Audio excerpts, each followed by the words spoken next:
Hi friends, welcome back to Manasa recipes. Today recipe వచ్చేసి evening స్నాక్స్గా super క్రిస్పీగా అలాగే చిట్పటాగా తినడానికి సింపుల్ స్నాక్స్ రెసిపీస్ని, రెండు రకాల స్నాక్స్ రెసిపీస్ని ఎలా ప్రిపేర్ చేయాలో చూసేద్దాం. మరి మీకు కూడా ఇవి ఇలా పర్ఫెక్ట్గా రావాలంటే వీడియోని స్కిప్ చేయకుండా చివరి వరకు చూసేయండి. మరి ఇప్పుడు లేట్ చేయకుండా వీటిని ఎలా ప్రిపేర్ చేయాలో చూసేద్దాం పదండి.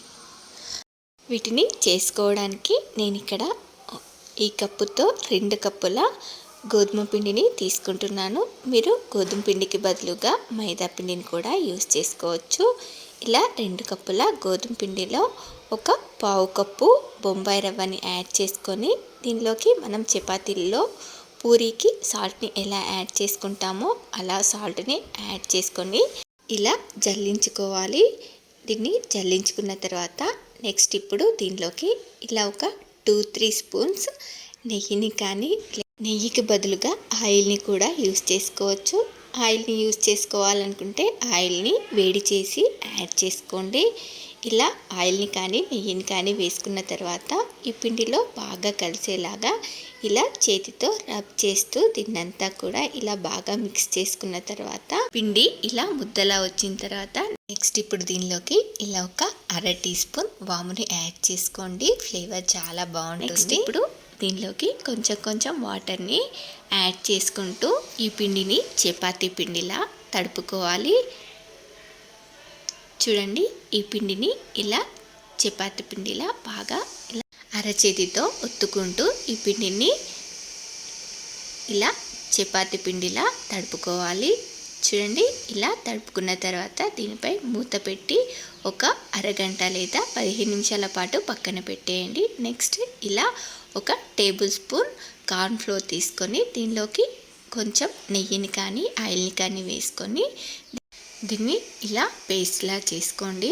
చూడండి, మరీ గట్టిగా కాకుండా ఇలా ఈ పేస్ట్ ఇలా కొంచెం సాఫ్ట్గా ఉండేలా చూసుకొని రెడీగా పక్కన పెట్టేసుకోండి. నెక్స్ట్ ఇలా ఒక అరగంట లేదా 15 నిమిషాల తర్వాత ఈ పిండిని మరోసారి ఇలా బాగా మత్తన చేసుకొని నెక్స్ట్ ఇప్పుడు వీటిని చపాతీ బాల్స్లా ప్రిపేర్ చేసుకోవాలి. చూడండి, నేను ఇక్కడ వీడియోలో చూపిస్తున్నట్లుగా బాల్స్కి పగుళ్ళేమీ రాకుండా ఇలా వీటన్నిటిని కూడా ఇలా సాఫ్ట్ బాల్స్లా ప్రిపేర్ చేసుకోండి. చూడండి, నేను తీసుకున్న 2 కప్పుల పిండికి నాకు ఇక్కడ 8 బాల్స్ వరకు కూడా వచ్చాయి. ఇలా చేసుకున్న తర్వాత నెక్స్ట్ ఒక్కో పిండి ముద్దని తీసుకుంటూ మళ్ళీ వీటిపై కవర్ చేసి పిండి ముద్దలు ఆరిపోకుండా ఇలా పెట్టేసి ఇలా కొంచెం పొడి పిండిలో డిప్ చేసుకుంటూ ఇలా ఫ్లోర్పై కానీ లేదంటే చపాతీ పీటపై కానీ ఇలా మీకు వీలైనంత సన్నగా ఈ చపాతీని ఒత్తుకోండి. ఇలా చపాతీని మీకు వీలైనంత సన్నగా ఒత్తుకున్న తర్వాత మనం ప్రిపేర్ చేసి పెట్టుకున్న ఈ పేస్ట్ని ఇలా బాగా అప్లై చేసుకోండి. లైట్గా కాకుండా ఇలా మొత్తం చపాతీ అంతా కూడా బాగా ఈ పేస్ట్ని అప్లై చేసుకోండి. ఇలా మనం మరీ లైట్గా పెట్టామంటే మనకు పొరలు అనేవి విచ్చుకోకుండా ఉంటాయి. ఇలా మనం కరెక్ట్గా చపాతీ అంతా కూడా అంటేలా ఇలా పేస్ట్ని అప్లై చేసుకోవాలి. ఇలా వీడియోలో చూపిస్తున్నట్లుగా చపాతీ మొత్తం పేస్ట్ని అప్లై చేసుకుంటూ ఇలా వీడియోలో చూపిస్తున్నట్టుగా ఫోల్డ్ చేసుకొని మళ్ళీ ఇలా ఫోల్డ్ చేసుకున్న తర్వాత కూడా ఆ పేస్ట్ని అప్లై చేసుకుంటూ ఫోల్డ్ చేసుకోవాలి. చూడండి, ఇలా మనం ఎన్నిసార్లు పొర్లు పొర్లుగా ఫోల్డ్ చేసుకుంటామో అంత పొర్లు పొర్లుగా విచ్చుకుంటుంది. ఇలా వీడియోలో చూపిస్తున్నట్లుగా మడతలు పెట్టి ఫోల్డ్ చేసుకున్న తర్వాత మరీ ప్రెషర్ పెట్టకుండా ఇలా స్లోగా రోల్ చేసుకొని వీటిని నైఫ్తో ఇలా వీడియోలో చూపిస్తున్నట్టుగా కట్ చేసుకొని ఇలా ప్లేట్లో తీసుకొని రెడీగా పక్కన పెట్టేయండి. ఇలాగే మిగతా వాటన్నిటిని కూడా చేసుకుంటూ ఇలా ప్లేట్లోకి తీసుకొని రెడీగా పక్కన పెట్టుకోండి. ఇవి బాగా పొర్లు పొర్లుగా విప్పుకోవాలంటే ఇలా ఈ పేస్ట్ని చపాతీ మొత్తం లైట్గా కాకుండా ఇలా కాస్త ఎక్కువగానే అప్లై చేసుకొని చేసుకోవాలి. ఇది పేస్ట్ సరిగా రాయకపోయినా కూడా మనకు ఇవి పొరలుగా విచ్చుకోకుండా ఉంటాయని గుర్తుపెట్టుకోండి. నేను చేసిన కార్న్ ఫ్లోర్ పేస్ట్ 4 చపాతీస్కి కరెక్ట్గా సరిపోయింది. చూడండి, నేను ఇక్కడ 4 చపాతీస్తో ఇవి చేశాను.